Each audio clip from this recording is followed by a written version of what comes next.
So we're going to start our keynote luncheon. I'm just thrilled to be introducing Arjun Murti. He's a partner with Veriten, and he's going to talk about all sorts of things in the realm of everyone deserves to be energy rich.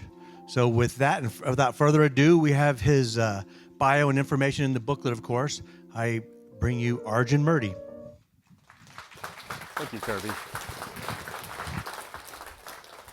It really is a pleasure to be here. I was talking to my colleagues here from Utah Gas over our lunch just now, and it's great to be back in Colorado. I actually, through a roundabout way, went to the University of Denver, and I've got a daughter who goes to University of Colorado, and that made it easy to accept Kirby's generous invitation. My career background is I spent the first 22 years as a Wall Street analyst, primarily at Goldman Sachs. So our job was to interact with all the major asset managers out there as an equity research analyst. I would talk to the Wellingtons, the Fidelities, the Capitals, the big mutual fund, pension fund, hedge funds of the world with the idea of what do we think about energy, what's the outlook for oil prices or natural gas or any of the other things, and which companies do we like or not like. So I was a sector specialist covering the companies. I did that for about 20 years, based out of New York. I still live in New Jersey full time. Somewhere at the end of that, they put me in charge of the research department. The idea of managing a bunch of other crazy analysts is the job that kills you.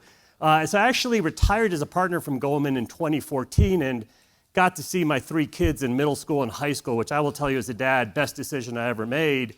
And around that time, I also had the opportunity to join the board of ConocoPhillips, which I still serve on, and to become a senior advisor at Warburg Pincus. And it was kind of, my successor at Goldman will note that when I dropped coverage, when I passed on my coverage to him, oil was still $110. So it was at the end of that sort of 2000 super cycle, the China BRICS expansion and so forth.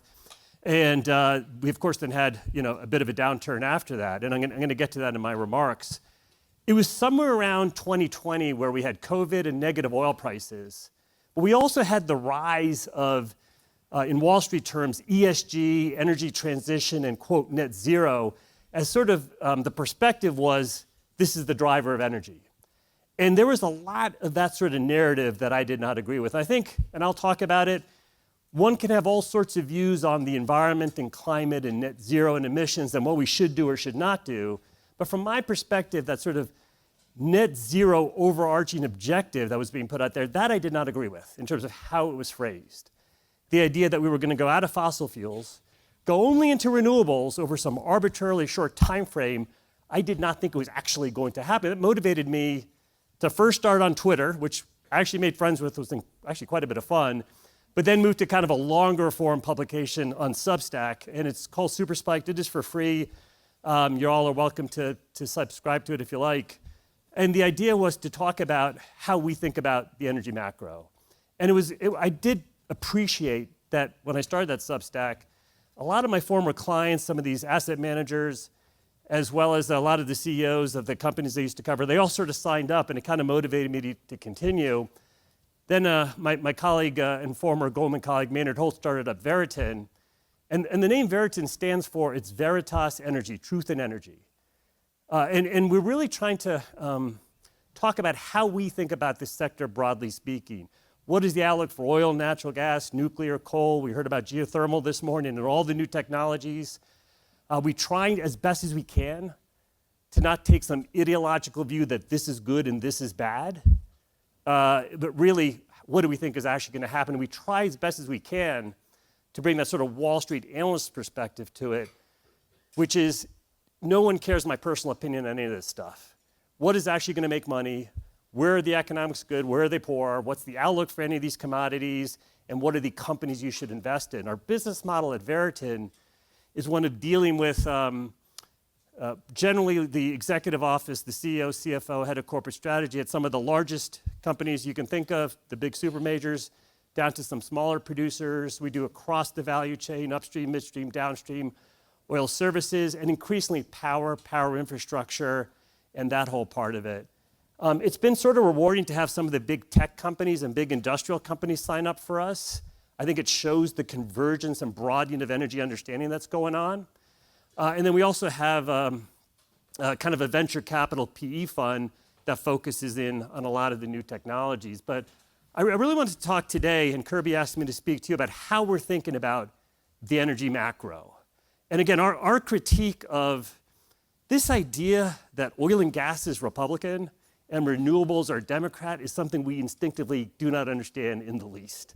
And I heard it this morning. I really appreciated the comment that geothermal appears to be bipartisan, which I agree with. And I think nuclear fits in that bucket as well. And the question really is, why aren't they all like that?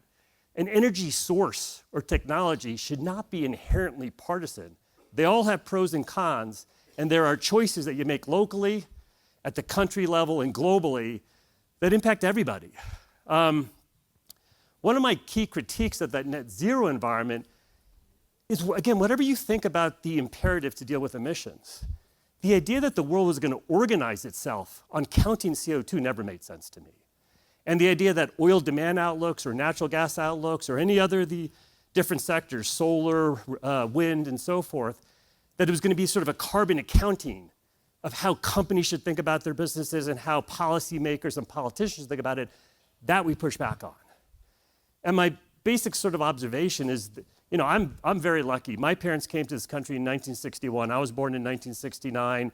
I was born American. I was born lucky. Right? There's 350 million of us.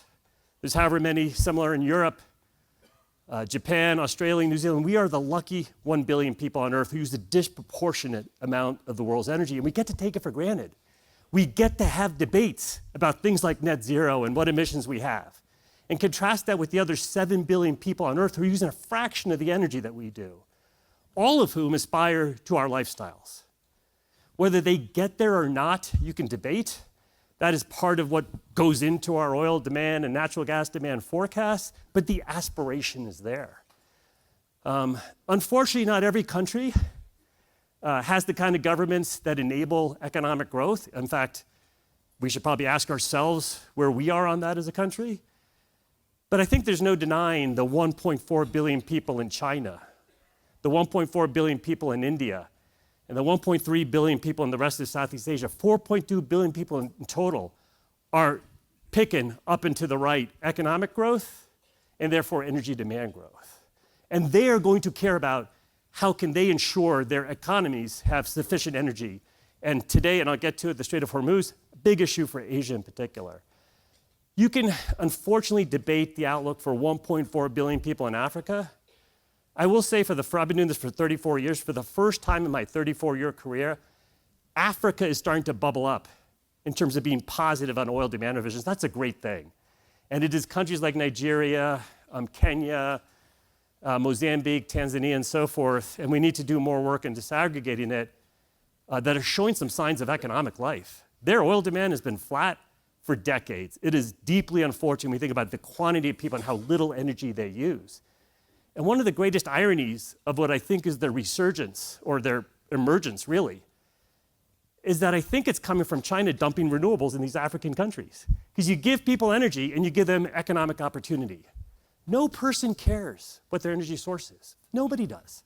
You might, as executives or policymakers of specific technologies, no one else cares. When I turn on the light, when I move my car forward, can that happen? It's all anyone cares about. So the idea that this one's better than that one and this one's better than the other one, no, again, is it available? Is it reliable? First and foremost. And I'll get to our natural hierarchy of needs. We do live in a world, and we're now going to call it, it'll be actually next week's Super Spike, geopolitical super volatility. And the essence of the idea is, as a country, you do care about where your energy comes from. So an individual doesn't care. As an American, do I sit there and say, well, how much of that gasoline is coming from Iran or Russia? You honestly do not do the math on that. But countries care, and they care for things like, is that a friendly country? Might they cut off supplies from us? That clearly is something we're seeing right now. And so geopolitical security becomes a big issue. So if you're an Asian country and you're not blessed with a lot of crude oil or natural gas, you're going to be highly motivated to figure out the next generation technologies. So I'll say at Veriten and myself, we have very positive outlooks for the future of the oil business, the natural gas business. I actually think the coal business, perhaps less so in the US, but more so in the rest of the world, continues to grow. But we're also positive on nuclear. We're also positive on solar and wind. and storage and other batteries and hopefully geothermal and some other things, because those Asian countries, when you look at how large they are and how little energy they use and how much economic growth they want to have, they are not going to be dependent just on Middle Eastern, or for that matter, US shale oil flows coming to them. They're going to want to have some security supplies. So this notion of geopolitical security is very relevant. I'm 57 years old. In my lifetime, there's been 3 major energy cycles. The first one was the 1970s, where we had the Arab oil embargoes. I was a kid at the time, but I do remember the sort of odd even license plates waiting in gas lines. It was a negative manifestation of energy. It was, someone took our energy away from us, and now we're suffering. That was the 1970s. And that mindset still pervades today. The idea that somehow energy is bad or it's negative. Most of the time, I don't have to think about it. And then when I do have to think about it, it's in a negative context. The gasoline price went up, or I have a blackout, or I have to do without it. And I do think that creates a challenge for energy companies. And maybe I'll talk about it later, but especially the leading energy companies, they don't have retail businesses for the most part. No oil company owns their gas stations anymore. And that need to communicate why we use energy, very few people do that at all, let alone very well. You actually in Colorado have the example of perhaps the singular American executive who did a great job, and that's Chris Wright, our current energy secretary. And well before he joined this administration, his report, Bettering Human Lives, is absolutely the only report out there that explains why we use energy and why Liberty was doing what they're doing. And it talked about the environment and those challenges. Most other oil companies, their ESG reports are, well, Wellington and Fidelity want me to check a bunch of boxes. Here's my glossy brochure that tells you all why we're not as evil as you think we are. And so Chris Wright was really one of the few people who could really articulate, here's why we use energy, and here's why Liberty is in the pressure pumping business as an example. You get to the 2000s, we had the second big super cycle of my lifetime. That was the China BRICS expansion. That was sort of my career-making call at Goldman Sachs. We were early in recognizing how tight oil supply was, supply-demand. It had been very loose after the 70s super cycle went into a bust. We were looking for a better outlook for China BRICS. It was the first time we had a positive manifestation of energy, which is it was economic growth, 1 billion people being lifted out of poverty that was driving oil prices higher. And I think right now here in the 2000s, we're in our third super cycle driven by power. Power is driven by a number of different things. It's driven by aging grids in our country. It's driven by economic growth, both here and in the developing world. It is driven by AI and really digital transformation. And we can probably, with the Strait of Hormuz, wonder a little bit about oil's role going forward. But we're at a point where power is sort of the main driver of energy markets going forward. And then what are the technologies that feed it, and how does that vary by area? We're also seeing for the first time different sectors care about energy in a way they never have before. So I take a lot of hope in the fact that the biggest technology companies, the trillion-dollar behemoths, they care about energy. There are actually a couple of them are Veriten clients, which is crazy. Our background at Veriten isn't so much on the power side, yet they want to understand energy broadly speaking. Same with some of the biggest industrial companies. It gives me the most hope for this sector that the CEOs of the largest, especially oil and gas companies, they're never going to be, their nature isn't to talk in a public manner. Chris Wright is a real exception to that rule. But to have champions in the technology sector, in the industrial space, who can say, here is sensible and here's unsensible energy policy, their ramping up has been as impressive a thing as I've seen from where they were 4 or 5 years ago in understanding energy to where they are today. And this convergence of power and energy and industrial and technology is it's really one of the biggest changes in the course of my career. And the last area I'll just get to is in the age of AI. There's the Mark Andreessen line. He's the founder of Andreessen Horowitz, one of the largest venture capital firms. Software is going to eat the world. All anyone has to be is a software company, greatest thing in the world. On this graph, it's actually the white line. That's the software ETF, the IGV index of software as a service companies. And going back over 20 years, 25 years, they significantly outperformed energy and metals. That's the white line beating the purple and blue line. It's not a close call. Software is eating the world. It absolutely did. But today we're seeing that all software requires hardware. All hardware requires power, and all power requires raw materials like copper and critical minerals and rare earths, but also natural gas, nuclear, coal, solar, batteries. And that is the purple line is the metals line, perking up here, and the bluish line is energy. The world is recognizing this stuff just doesn't bubble out of the ground. You actually have to put investment into it. The graph on the right is just the energy sector versus the technology sector. If the line is going up, energy is outperforming. If the line is going down, energy is underperforming and tech is underperforming. We've been in a 20-year period where tech has really dominated over energy. That has contributed significantly to the energy sector being out of favor. And here's where I will not agree that it was net zero and ESG for the reasons why energy's been out of favor. Energy being out of favor resulted in people believing in things like net zero, but it's not the reason it happened.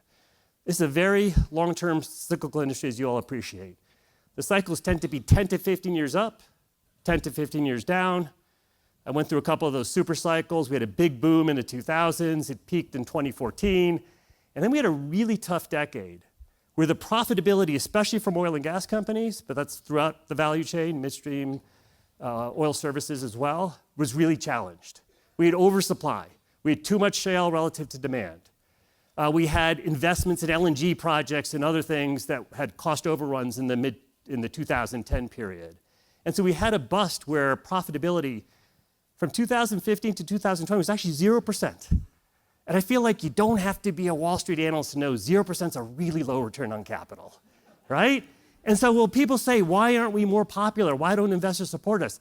It's because industry promised very high rates of return on the shale wells and delivered a zero. Zero is a really tough number. It's as low as it's ever been.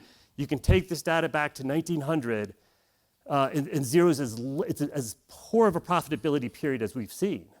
And so a period where you had excess supply and where you had these challenges of unfavorable profitability for companies, it enabled that rise of belief in net zero, belief in that ideology. I don't blame the ideology. Because when you think about the investor world out there, again, the Wellingtons, Fidelities, Capitals, none of us on Wall Street are ideologues in that sense. We might believe in sort of capitalism and that kind of stuff, but not in these other climate or environmental type things. But it became believable to them. Oh, you know what? I don't really know whether net zero is really the number one priority or not, but I do know that profitability stunk the last decade, and I do know it was boom bust. And I do know those big capital projects from the 2010s had poor returns. And maybe there is some debate about what's going to be the rise of electric vehicles and alternatives that might take away from oil demand. So they were willing to believe. They were willing to believe that maybe oil demand could peak and maybe it would decline. And all of that is fed to where we are today. But these cycles are boom bust and they're long term. It's not the first time we've seen the sector be out of favor. It's not the first time we've been sort of starved of capital to the industry. And I do think in that sense, the sort of climate and net zero overlay, it's an excuse often made by companies for why they're out of favor. I tell all our companies, what are your low-cost investments that are going to compete against other alternatives? What is your positive investment case to the investment community for why you should be owned? Who can deliver the message that Chris Wright delivered through Bettering Human Lives of here's why energy exists. Here's why our company exists. Here's what we're doing to better human lives, but to also generate profits for investors. It's been a very challenging message for a lot of companies to deliver and is critically needed. One of the most remarkable things is one company, NVIDIA, is larger in market cap than the entirety of the US energy sector. That is the S5 ENRS, that's the energy stocks in the S&P 500. You can actually throw in, materials and utilities, which I should do. I'm going to do that as an update. You're going to still get NVIDIA, one company being larger than it. And so we can debate whether that's an extreme or not. All I'd say is there is opportunity for capital to flow back in the sector, but it's not going to flow back just for the heck of it. What is the outlook for oil? What is the outlook for gas? What is the outlook for all the other technologies? And at the most important part, what is the ability for companies to generate a favorable combination of profitability and growth relative to that macro view? One of the things I think the world got sort of most wrong in the 2020 to 2023 period was they inverted energy's natural hierarchy of needs. Again, all anyone cares about, turn on the light switch, try and get your car to go forward. Does that happen? No one cares about anything else. Only people to me who really live net zero lifestyles are probably some monks and maybe other extreme religious figures. No environmentalist lives a net zero lifestyle. Certainly no executives do, none of you do, I don't. It is a luxury. It is a luxury that we get to debate it in this country. Not saying the debate shouldn't happen, I'm saying it is a luxury belief. Make no mistake about that. People actually don't care about, well, they will always prioritize availability. I lived through Hurricane Superstorm Sandy in New Jersey. Power was out in our house for 2 weeks. And you would have paid anything for energy at that moment. And we did. We weren't always able to, but we tried to. Affordability is secondary to is it there in the first place? That to have a healthy functioning economy, it does need to be affordable over time. But at the moment, you'll pick availability and reliability. One of my lines at Goldman during the 2007 supercycle, when the debate was oil and gasoline going from $20 to $100 a barrel and housing markets facing challenges, my comment was always, you can live in your car, you can't drive your house. And therefore, oil was going to be the one that's sustainable out of the two things. I believe that turned out to be true. Geopolitical security, again, no individual cares about it.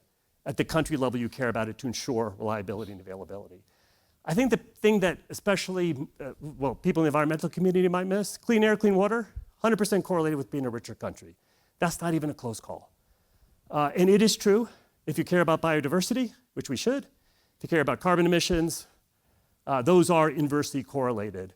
I will argue, and I know this frustrates the climate activist friends that I do interact with on a somewhat regular basis, I don't think we can map out the path to zero carbon emissions. And the reason we can't is we don't know exactly which technologies are going to scale up to meet the energy needs of the other 7 billion people on Earth. Other 7 billion people. They have a really high motivation to not import oil they do not have. They have a really high motivation to not import LNG they do not have. And I think, especially with the new stresses brought about by this war in Iran, I think we will crack the code on more technologies. We spend a lot of our time at Veriten trying to study, again, geothermal, advanced nuclear, battery storage, all these things. But one of the, I think, mistruths of the last 4 years is that today we know all the technologies. If it wasn't just for those evil oil lobbyists, we could live in a glorious net zero world. That I push back on. That I do not think is truthful. The bottom left graph is one of the graphs that is one of my favorites and gives me the most hope. It starts when I was born in 1969 or 1970. It is the example of South Korea. They're a country that in hopefully half my lifetime, we'll see how long I live, they have gone from poor to middle income to rich. That is a great thing. In 40 years, you can do that. Everybody can do it. They did it. They're not blessed with tons of resources. They started off, those are per barrel and absolute levels of oil.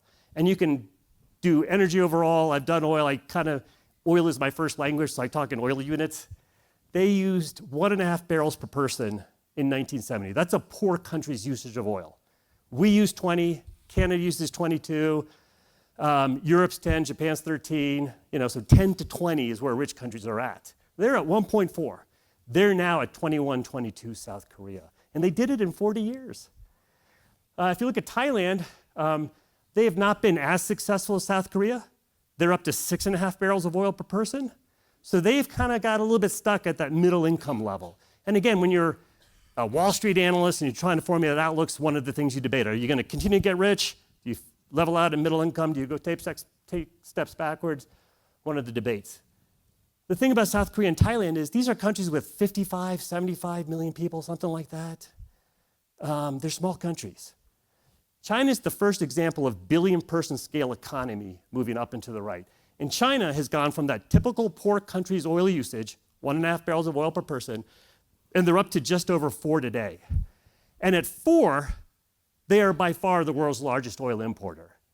And so the multiplier effect of having 1 billion plus people becoming wealthier is quite meaningful. China as a country is now at middle income levels. And there is a debate, do they get old before they get rich? So they have some demographic challenges. That is something I've been concerned about. I think when you look at China's dominance in manufacturing, their dominance in power, their actually competitiveness increasingly on technology, never mind traditional manufacturing, I think people have been too pessimistic on China, and I think they're going to be a very formidable competitor to the entire rest of the world. It's not the US against China. It's really which citizens get to have jobs, which countries get to generate tax revenues to support their economies and support the least fortunate through welfare payments and so forth. China is on track to do significantly better. And the question is, will we turn that corner? It started in 2015, 2016. It continued under Biden. It's continued under Trump too. It's been imperfect for sure, but the recognition, you just can't outsource and offshore everything and expect to have a functioning country. And we're going to see it right now in the war in Iran. The stuff we cannot make to replenish our stockpiles, the rare earths we don't process and mine, are going to be relevant to how this war settles out.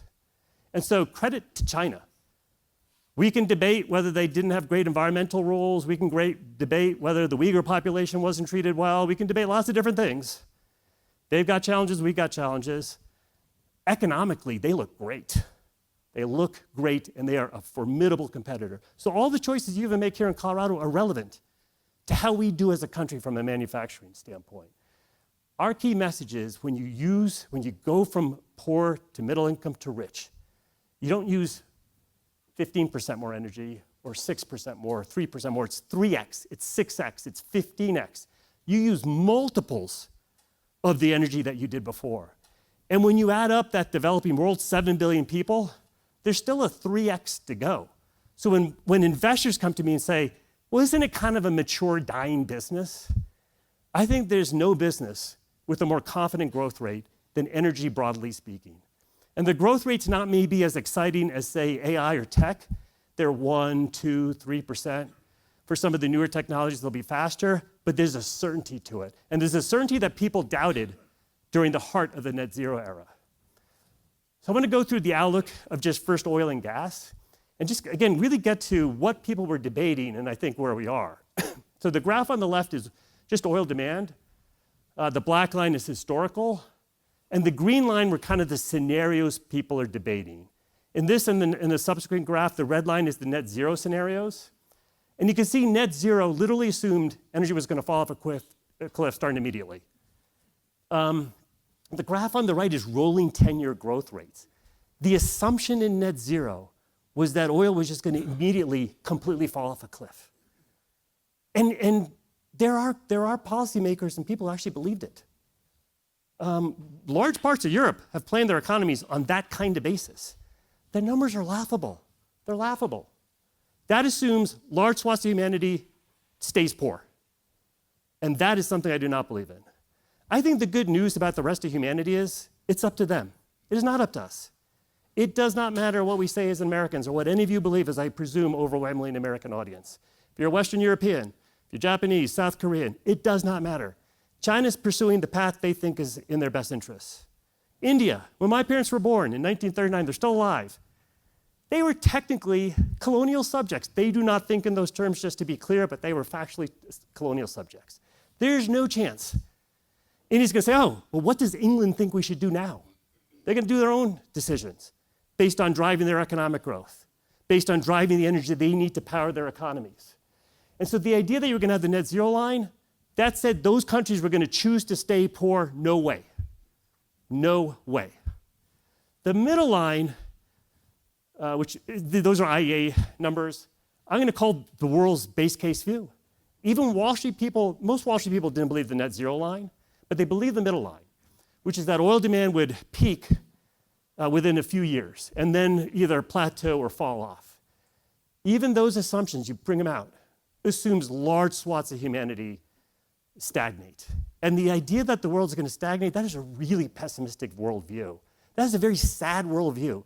That is people staying poor. There is nothing good about it. There's nothing good about the environment of poverty perpetuating. And again, the good news is we don't get to dictate to them what they get to believe in. The top line comes from OPEC research. My own estimates are actually closer to above theirs, but even OPEC research I do think they should rebrand, by the way. They do some really good work. I've told them that. Even they had oil demand kind of leveling off by the time you get to 2040s. There's so much pressure when you're the CEO of these companies, when you're a Wall Street analyst, of just kowtowing, and apologies for the phrasing, global elite worldviews. There's a lot, like OPEC research. OPEC kowtowed to some degree to it, because that forecast that OPEC has still assumes a whole bunch of poverty that I'm going to say, no way that's going to happen. Certainly not for the 4.2 billion people of Asia. We might debate Africa, we can debate Latin America if we want. These are tough graphs to explain in a keynote presentation, but is the math behind why oil demand destruction is a concept that is not mathematically even close to coming true. So forget about the pictures. In the simplest sense, if you're forecasting oil demand, it's GDP times how much oil demand you use per unit of GDP. Just multiply those two together, you will result in oil demand. What then is relevant to are you on track for peak demand is what's the growth rate of GDP, and then oil demand per unit of GDP, what's the rate of improvement in that? And by improvement, I mean, it is a great thing. It's a credit to all of you in this room and many more out there that every year GDP grows a bit faster than the oil needed to generate that GDP. That is inherent efficiency gain. That is the great multiplier effect that enables societal wealth.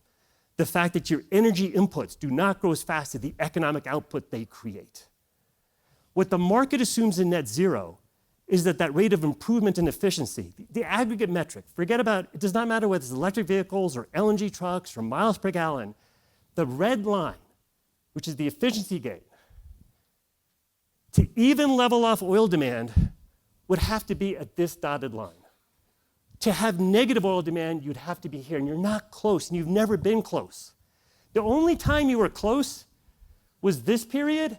That's also a period of 4.5% global GDP growth. The most recent period is 2.7% global GDP growth. Basic accounting, the net zero never made sense. Neither does the flat case. We're so far from it. Thank goodness. Thank goodness. It means the world's getting richer. It's a great thing. It's a great thing. It means air is getting cleaner and water is getting cleaner, by the way, too. And then we should be worried about biodiversity. And if you do care about carbon emissions, we can worry about that, too. We are not close. The other point is simply, if you look at gasoline spending, this is America versus personal consumer expenditures. Gasoline over long periods of time underperforms the economy. Again, that's wealth creation. The energy used to create economic output, there's a multiplier effect. What that also means, though, is when you have periods of tightness, like we might be having right now with the Strait of Hormuz, if the supply is not there, it takes even larger spikes than you realize to knock out economic growth. It's really hard to kill gasoline demand, because why would you stop driving? How are you going to get to this conference? Or if you could maybe avoid this conference, get to your job. And we live in a world where Zoom, you can work from home to some degree, but not if you work in the oil field. Right? The oil's not bubbling out of the ground naturally. You need actual people there who then have to get to that job site and to produce that oil and gas. That's true for a whole bunch of things. Less true in the white collar world, more true in the people who actually do real stuff, which is make things. And so it is really hard to kill gasoline demand. And the basic point of all that is how you get to really high oil and gasoline prices to create the imperative to offset what might not be available supply. The natural gas outlook was even more ridiculous than the oil outlook. How do people have natural gas demand flattening out? This is global gas demand. The same graph, black line is history, red line's net zero. There are people who believe the net zero numbers that by 2030, global gas demand would fall 10%. And as you all appreciate, natural gas is used for many different things. It is power generation is part of it. It's heating. It's a bunch of different uses. It's got to compete on a price basis for sure. That's a separate discussion. But the idea, again, the OPEC research line, the one that has the most reasonable forecast, the top line, way too conservative. We're going to blow through these forecasts. And if we're going to have competition on manufacturing, and we should have manufacturing not just in Texas, we should have it here in Colorado, we should have it in New Jersey where I live. We're not on track for that in New Jersey. I don't know if you're on track for it here in Colorado. We shouldn't be sending California manufacturing to other parts of the world, but we're on track for that too. Look at Europe. UK is so proud they shut down their last coal plant. Well, by shutting that down, they've also sent all their refineries and petrochemical plants as well to China and elsewhere. It's nothing against China. China, it's not a critique of China, it's a critique of us. What are our policies to not allow that to happen? If you care about carbon emissions, how is that a good trade? If you care about the environment, how is that a good trade? If you care about human rights and labor, how is that a good trade? It's not a good trade. It is good that hundreds of millions of Chinese people are no longer poor. It's not a critique of China. They can run their country as they see fit. It's a critique of us. It's a critique of all of us. How do we let that happen? To me, the number one imperative to get off oil and gas as a country is sort of the import dependence. So this is oil imports. The dark blue line is the US. The light blue line is the US plus Canada. I'll probably talk about it less right now, but being integrated, US and Canada is really critical to our resilience as a country. Canada is a huge positive to our country. Certainly on the oil side, I think it's true of natural gas as well. China, the red line, look at their oil imports. China was actually a slight oil exporter before they decided to become a rich country. They had slightly more oil supply than demand. That's the red line.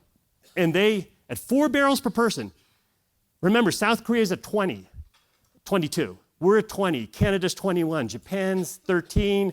Europe, that's 10 barrels of oil consumed per person per year.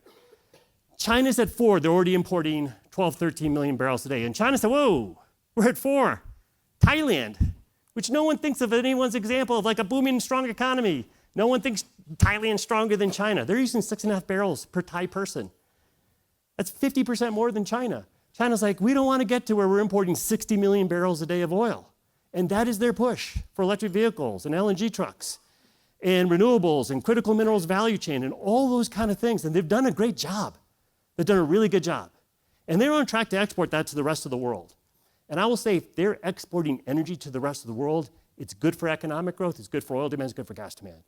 I absolutely think the positive revisions in African oil demand are a function of renewables going there. So we should be happy from an economic perspective, China's going to export this stuff. But their challenge is, how do they stop having even more oil imports? Now look at India. India is already at 5 million barrels a day of oil imports, and they're barely at 1.5 barrels of oil per person. They're just starting in India. The difference is China's domestic oil supply is 4.5 million barrels a day, where India's is basically 0.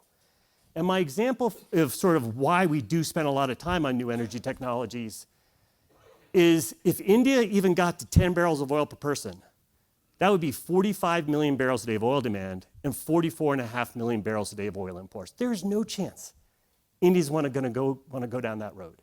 And there's going to be therefore a huge motivation. Now, if you're India, you want to import a bunch of cheap BYD and Xiaomi electric vehicles.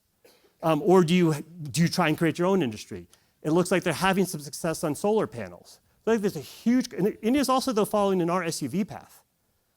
And so I think there's a lot of policy choice that exists with India. A big one of them is going to be new technologies, which again, so we go about partisanship. I think it's ridiculous that Democrats try and keep oil and gas in the ground. It's similarly ridiculous for Republicans to not embrace all new technologies. Both sides are wrong. I might slightly prefer one side's rhetoric over the others. It doesn't matter. Both sides are wrong. And why can't we? Look at the success of Tesla. Why can't we export our leading technologies? Why wouldn't we want to export our leading technologies to the rest of the world? We do in the rest of tech, right? Google, Microsoft, Amazon, these are the dominant tech companies. Capital markets, JP Morgan, Goldman Sachs, Morgan Stanley, dominant financial companies. We are dominant in shale oil, shale gas. We should be on new energy technologies as well. So in terms of offsetting your imports, renewables are one thing. I will say what is relevant is how much does it make sense for your country? So in a country like India, which ironically is the lowest line here, I would argue that solar and batteries make a ton of sense in India. Not obviously it makes as much sense in northern Germany, but as a way to offset exposure to imported energy that you do not control, that is the case for renewables. It's a geopolitical case. I don't view it as a climate case personally. You never want 100% of anything. You certainly don't want 100% of renewables. The mistake to me Europe made is they used to be number one on nuclear generation. They're the light gray line. And for reasons I do not understand, they decided to close or shut in a whole bunch of them. Most notably, you see the line really dips off in 2020 to 2024. Germany, foolishly, is the only way to say it, shutting down their nuclear plants. We've stagnated. Look at the red line. That's China. And you go back to this one, the previous one. China's the red line, and renewables growing rapidly, nuclear growing rapidly. Look at coal. I historically have not covered coal. I said, all this debate about peak demand about 3 or 4 years ago, I better study when coal peaked. And when I studied it, it hasn't. We've declined. You can barely see it. The black line, the gray line, are US and Europe coal demand declining. It has been swamped, not even a close call, by China's coal usage exploding to the upside. China's growth in coal is like 7x the decline that we've had or Europe's had. And China is now 50% of the global coal market, and coal demand is only growing. So we can certainly choose, do we want to have coal or not have coal? There was some questions earlier about it. I would just say if you care about the climate, it's irrelevant. Whether we do more coal or do less coal doesn't have any impact on the climate, if that's what you care about. If you care about competitiveness, this is massive advantage for China. So they've done a lot of renewables, they've done a lot of nuclear, and they've done a lot of coal, because of course you need baseload to go with your intermittency. And their power markets are dominant. So the red line again is China, the black line is us. China's power market 2.5 times our size. I have this purplish, whatever color that is, pinkish, magenta line of US++. US cannot go it alone. Probably one of the things that concerns me most about the current rhetoric that we hear is that we somehow think we can. We cannot. Why would we want to? How do we team up with traditional Western European allies in Canada and Japan and all these countries who are all no more want to be dominated by China manufacturing? And you add us together, we can actually be a formidable competitor to China. Now, the US economy is still larger than China's by a decent amount, but China's got 1.4 billion people. And we're not going to talk about immigration today, but we're at 350, 375 million people. Even if we had unbridled immigration, we're still going to be way behind them. And they've got a momentum to what they're doing. And they've got a 25 to 40% manufacturing cost advantage on lots of different things versus everybody else. We should really be concerned about their significant energy advantage that they have. And they ironically have it without having much by way of domestic resource except for coal. This is a real credit to China. There's no reason we can't be competitive. If I go back to this import line and the shale line, imagine a world where we didn't have the shale oil revolution. For the first time, the Strait of Hormuz, the closure in the Middle East, is not really going to impact us from a risk of shortages. We'll have an inflation impact.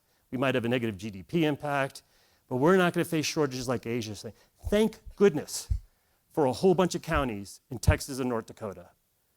And these choices do matter. What if Texas was in New York State? We would have zero shale oil. How sad would that be? Right? That would be terrible. What if Texas was California? California is risk of going the way of Europe right now, of facing some real energy crisis and real shortage. That doesn't sound like a great thing.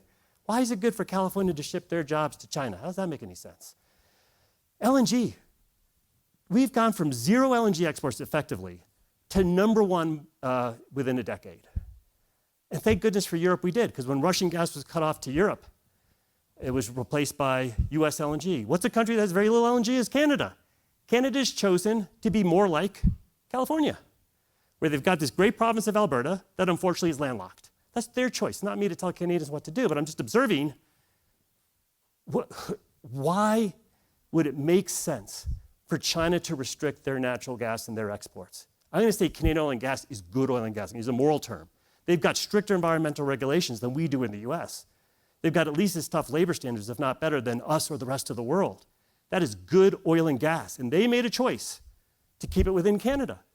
Now, they got critique from environmentalists say, oh, your carbon emissions aren't falling like you said. That's because it all comes from production. There's a need to disaggregate carbon emissions that you use in driving your cars and so forth from that which comes from production. These are should be two different things. And these choices are really relevant. Where would we be today? Maybe we wouldn't have gone to war with Iran. Maybe it would be a good thing if we didn't have this revolution. But like I say, as an American, thank goodness we had it.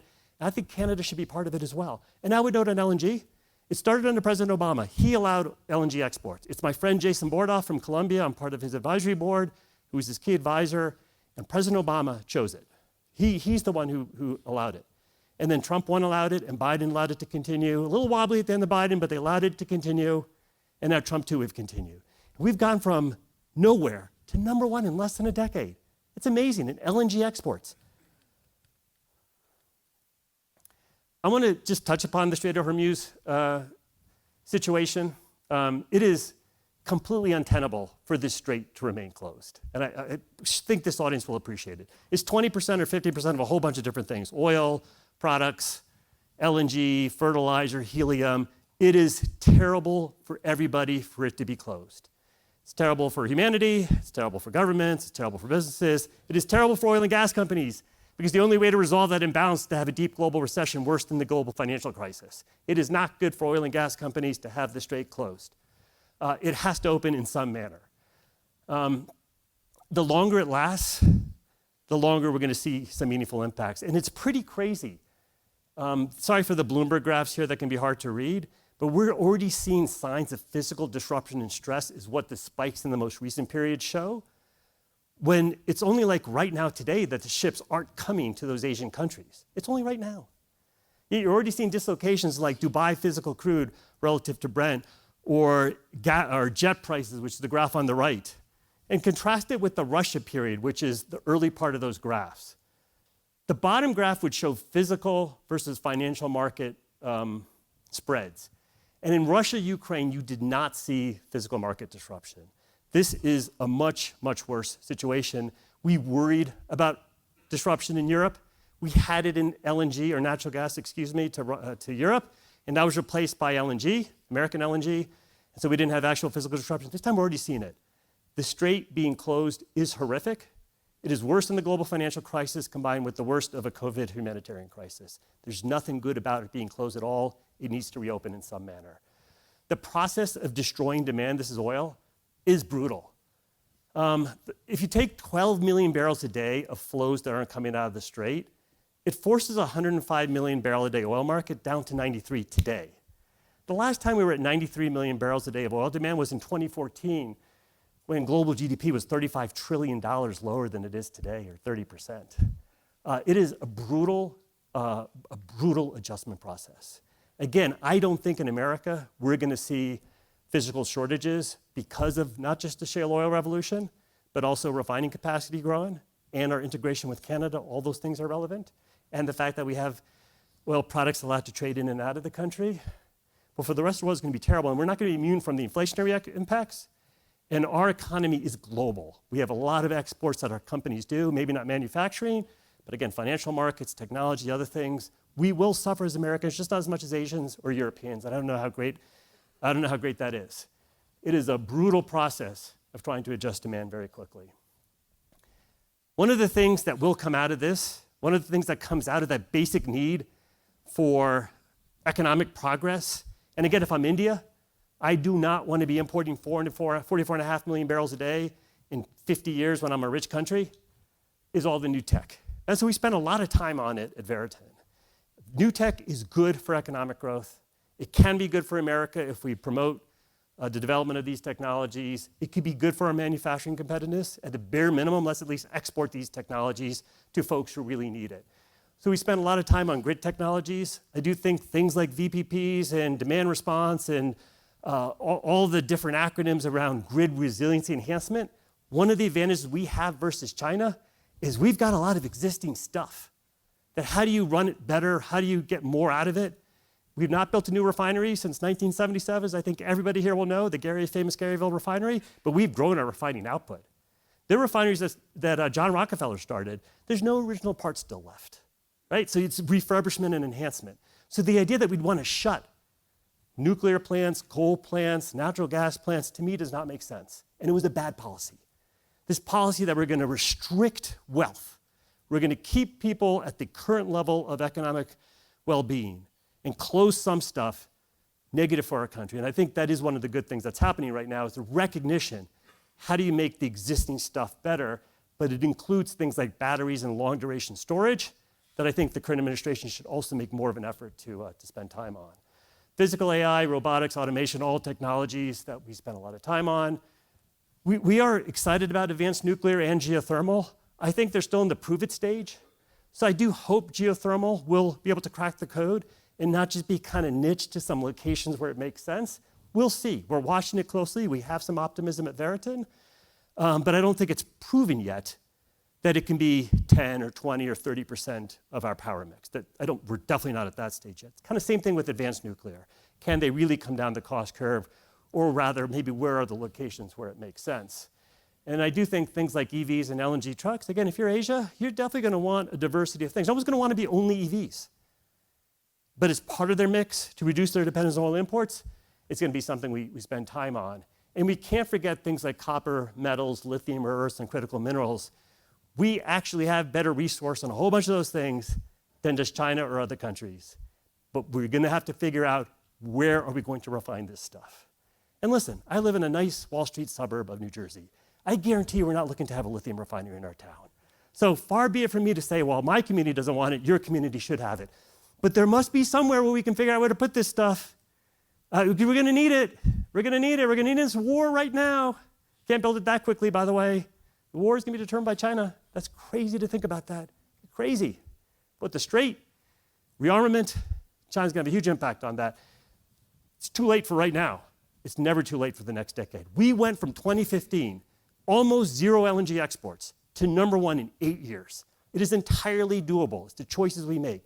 I would love to see Colorado gas help enable California having some sort of rebound. But that's a choice you all have to make. I went to University of Denver. My daughter goes to CU, but I'm not a Coloradan. I'm not here to tell you what you should be doing. But why can't, I'm going to call Colorado oil and gas good oil and gas. It's good oil and gas. In the same way Canada is good oil and gas. In the same way California could be good oil and gas. Or some of the new stuff. Or some of this other refining process and minerals. It had to go somewhere. Where are the industrial zones that exist? Maybe that is where existing coal plants are. There are definitely parts along Long Beach and various parts of California that are industrial facilities. Look at some of the old refineries. How do you figure out how to repurpose some of these things if some of the old uses no longer exist? It's really one of the critical questions. I think just the final point I want to mention on sustainability is I think all the virtue signaling and climate is all that matters. That's out, and I'm going to say it's not coming back. I think net zero was the aberration. I think it was born in 2015. It came about during a period where shale was in oversupply, profitability for traditional energy was poor, so Wall Street naturally had the sector out of favor, and people just wanted to go with it. There's no basis in math for anything remotely resembling a, quote, net zero scenario. That is not the same thing as saying, what are the things we should be doing? And so usually my comment to all companies is, pendulum swing. I think if you didn't like the Biden or Obama methane rules, what rules would you like, and how do you get it done with an administration that presumably favors you more than what might come in 2.5 to 6.5 years, or 10.5 years? We're not going to have permanent Republican rule for the rest of the time, for sure, right? So what do you want to do? Right? How do you make that happen and have it make it last? What are the things this industry should be doing? So my view isn't that there's no room for improvement. There's plenty of room for improvement. How do you bridge the gap between what large companies do? They have more resources, they can deal with bureaucracy and regulation better, versus what can often seem like pushback, especially at a place like the API from smaller companies. What is the role for midstream in all this? It can't be good that if you said you're not going to flare when there's a disruption, you then shut in your well and then someone else gets your pipeline space. That can't make sense. I tell my friends, why don't you go yell at some more midstream companies? Why are you always yelling at the big guys? Go yell at some midstream companies. So I don't have all the answers. But I am pro-growth. I am pro-economic growth. We should be maximizing oil, maximizing natural gas, maximizing coal, in my opinion, though I don't think I'm going to win on that one, maximizing nuclear, maximizing the new technologies, and we should be trying to improve our economy with less usage relative to that unit GDP. So I support vehicle weight restrictions as an example. I don't personally drive an SUV, though probably not this part of the country to be arguing against vehicle weight restrictions is my guess. We'll save that for my East Coast friends. My point is simply, what are the things we should be doing? And it's not nothing. I've always been impressed as a Wall Street person that every oil and gas company, they start with the safety briefing. And I believe it.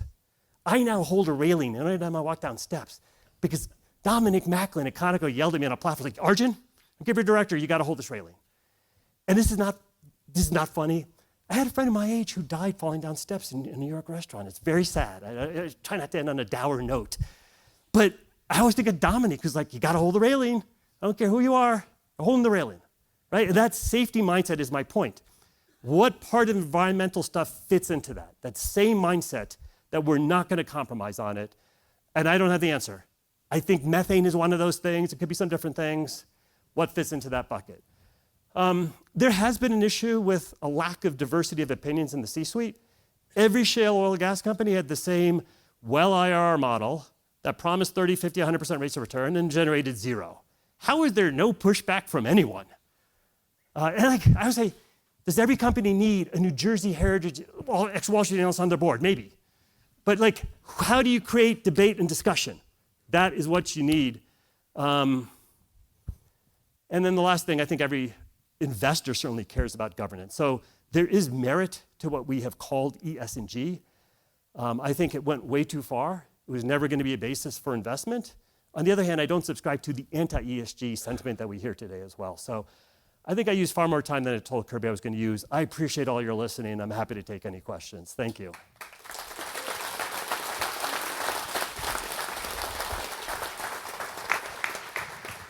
All right, that was fabulous. So much appreciated. So we've got plenty of time for Q&A. Just to help you all out a little bit, we're going to do some roving mics for Arjun's Q&A. So if anybody has a question, you can either go to one of these mics over here, or you can raise your hand and we'll bring one to you. We've got a question right over there to start. Carmia Woolley with BLM. Thank you so much for your presentation. So you primarily spoke about supply and demand, and one of those basic units of that is people, population. Can you please speak to populations and migration?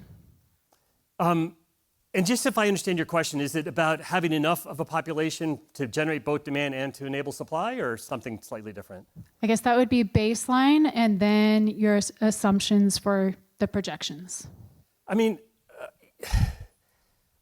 so again, my background has been more through analyzing, covering oil and gas companies, and I can tell you throughout my career, one of the things you always hear is about the grain of the industry and who's going to replace the current workers. Yet we have over my 35-year career, and again, people are worried about it. I think energy, broadly speaking, is a great industry to work in. I think one of the challenges, again, this could be more of an oil and gas challenge, is it's so concentrated in Texas, and especially Houston now, that people in New Jersey and New York and California, I think, don't really understand the industry and don't realize how you can have great careers in it. So I think there's a huge opportunity for employment. In terms of immigration, I will say this: every country benefits from population growth. The question is how you get it. Do you get it through a very robust legal immigration policy or not? Definitely for another speaker to address how to reform our immigration policy. I support, in the same way, if I say I support maximum, I'll give you an answer. If I support maximum oil, natural gas, coal, nuclear, solar, batteries, et cetera, I would support maximum legal population immigration. I think more people is better, should be legally. Be my personal opinion, should be legal. My parents came legally. My parents actually came as students. They weren't allowed to stay. They went back to India.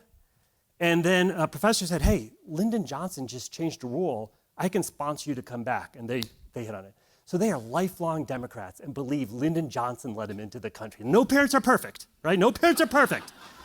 But they believe Lyndon Johnson. They came legally. Now, different people made different choices. Definitely, I'm not the right person to be either judging them or saying this or that should happen. I will say having population growth correlates extremely well with economic growth. So if we want to have a growing economy, you're going to need people to fund it. Now, there's a role for robotics. There's a role for AI. I personally think those are being overhyped right now as job killers. Maybe you don't want to be a coder. I agree with that. In the same way, you might not want to be a chess master, another thing that computers do very well at. But I don't know they're going to be great at sort of really pumping oil and gas out of the ground or developing the new battery storage breakthrough. They might assist with it, but they're not going to be a person that makes the battery storage breakthrough, as an example. It was Elon Musk who said, I don't want a compliance car. I want a really cool car that rich people want to drive. And that's going to be the road to penetrating, making EVs like a real thing. So I don't really know if that answered your question or not, but I do support more people in our country. Thank you. Yes.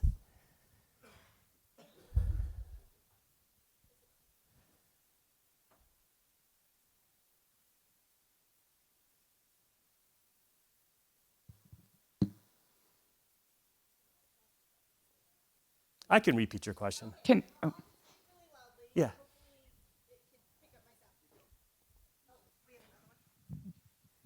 Thank you. Hi, Julie Mullica, Adams County Commissioner. Thank you so much for your presentation. This has been fantastic. One of the things that I was struggling with during your conversation is the idea, and thank you for laying it out clearly, the idea that net zero isn't real, or like not something that we could really achieve. Yep. Unfortunately, I come from a place that is very blue, and that my residents still believe that that is the way that we should be going as a county and as a state.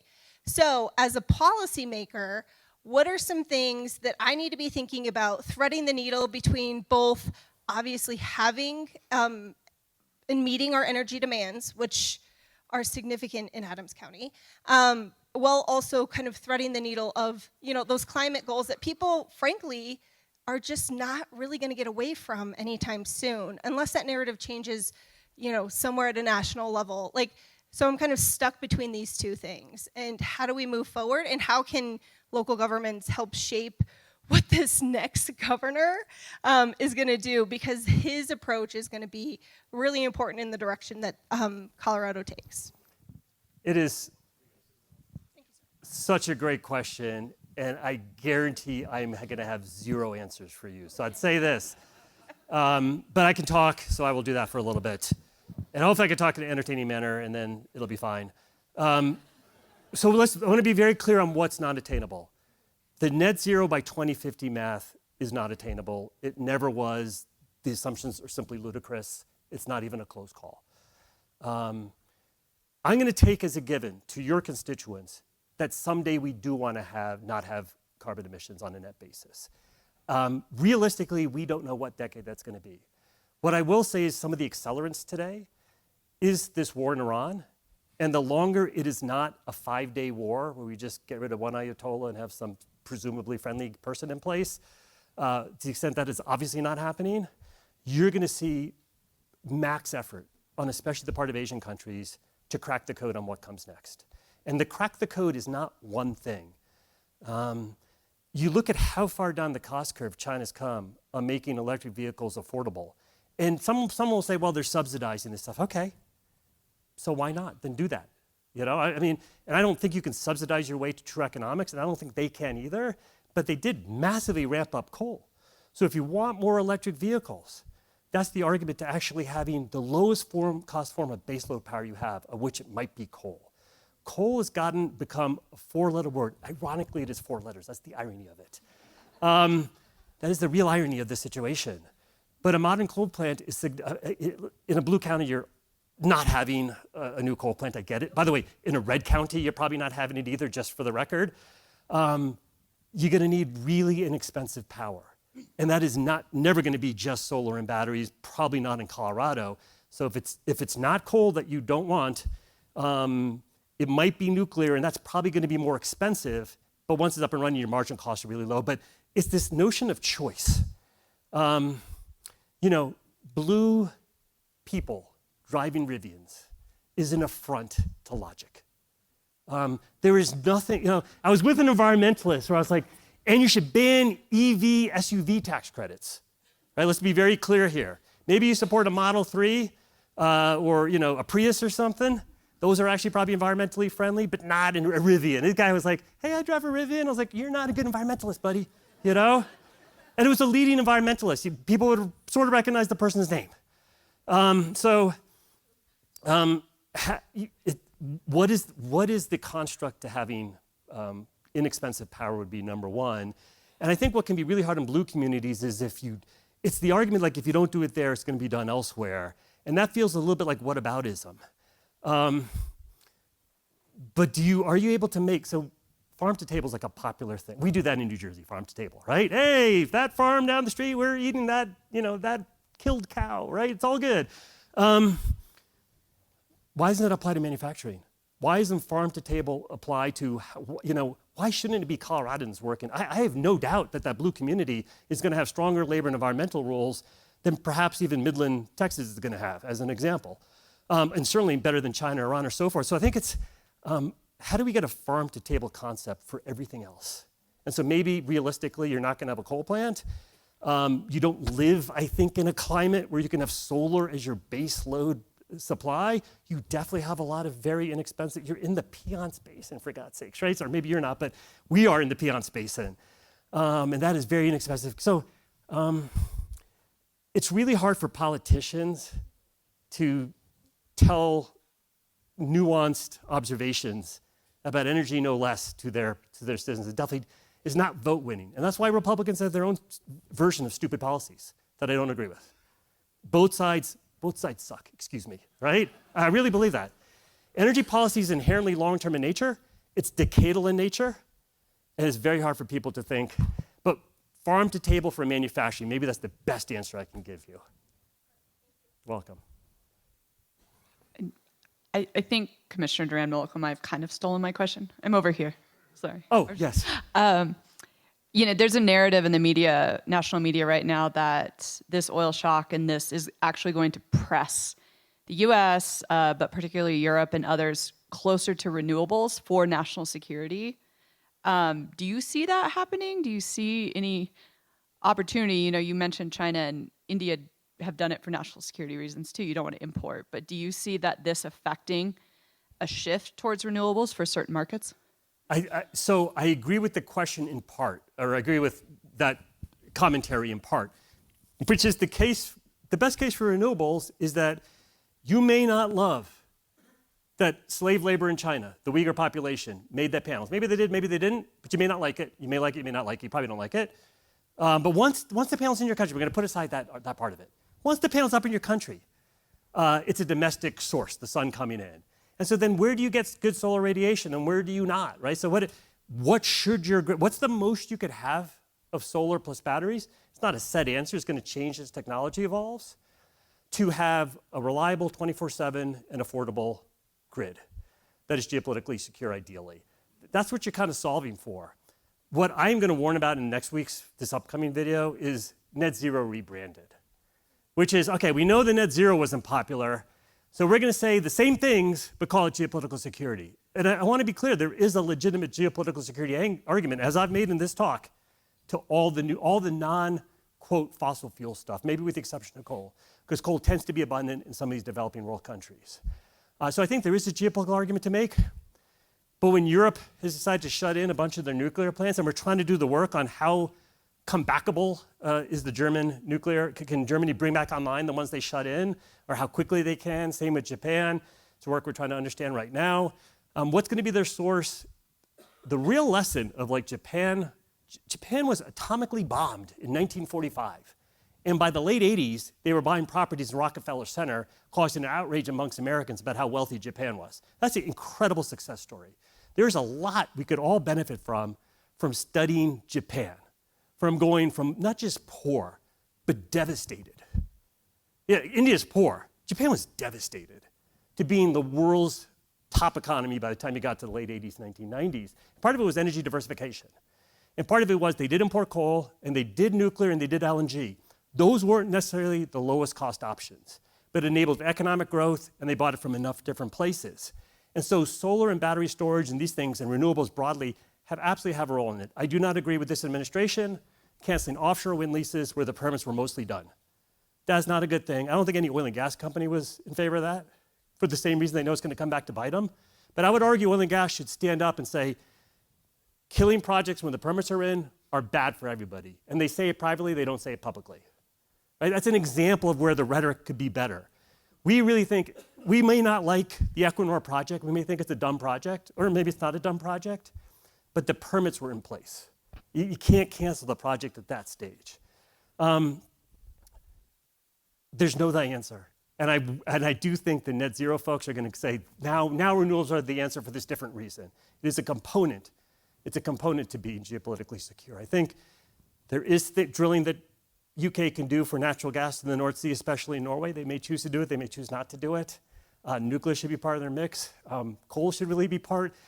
Europe should follow the China strategy. Max coal, max renewables. And they're only going to do half of it. When you do half of it, what you end up with is a slowly deteriorating population, economic situation. No one is guaranteed to be wealthy forever. Look at Argentina 100 years ago. Look at China 300 years ago. Right? Our success as a country is not just a birthright. I'm super lucky to be born here. We cannot take it for granted. I pray every day we do not go the way of Western Europe. I mean that very seriously, right? I don't want to just go to a place that's a nice place to vacation. You want a thriving economy, you need jobs. And if you don't want them in Colorado or California, then or New Jersey, I'll pick on my own state, then thank goodness they're in Texas, and maybe Florida, and maybe Louisiana. So I'd just be careful of net zero rebranded. Renewables are absolutely going to be part of the mix, but then what are the other power options that make sense for that region? And for Europe, it is actually going to be coal, do it with modern coal plants, and it's probably going to be nuclear. Thank you for your question. Arjun, Ryan Zorn from Liberty. I've got to ask about, a question related to energy poverty. Given the multiples of energy growth that we need to serve the needs of the 7 billion, what do you see in terms of our ability to export our shale technology around the world? I mean, it seems like those governments have to be watching what's happened, in our own energy trade balances, but, we are dominant exporter now. And to the extent that they don't want to become more dependent on us, what can they do internally in their countries? And I'm thinking about private property rights and fiscal terms that really meet the needs of a sort of an unconventional development strategy. Just curious on your perspective there. I think the second part of it's a great question, Ryan. I think, we're not the only country. I mean, the U.S. is now by far the largest oil producer and natural gas producer, and we don't necessarily have the most resources of any country. It is the foundation of our country. People came, mostly from Europe, and they settled, and in exchange for settling, they got the mineral and land rights. That was like a key thing that was enabled at the start of our country that has enabled the shale revolution today that for the most part doesn't exist in the entire rest of the world. By and large, the federal governments of the other countries own their resources, their land rights, and especially the mineral rights underneath it. And as a result, you don't have the highly competitive incentive of landowners and lots of different companies competing over extracting and generating. And we reward, generally, it's looked favorably upon to move up, to live the American dream. My parents came with $25. I'm a retired Goldman partner. Like, that's the American dream, right? My father became the dean of Harvard Engineering as someone who originally was not allowed to stay in the country. It's unbelievable, right? And, so we have that here. You don't have it everywhere else. I think there are some signs of life for shale in Argentina, as I know you know, Ryan, and in a few other places. But I think the big challenge with the rest of the world is it's in the rest of the world. And it's not in America. And they don't have what has historically made this country great that we cannot forget.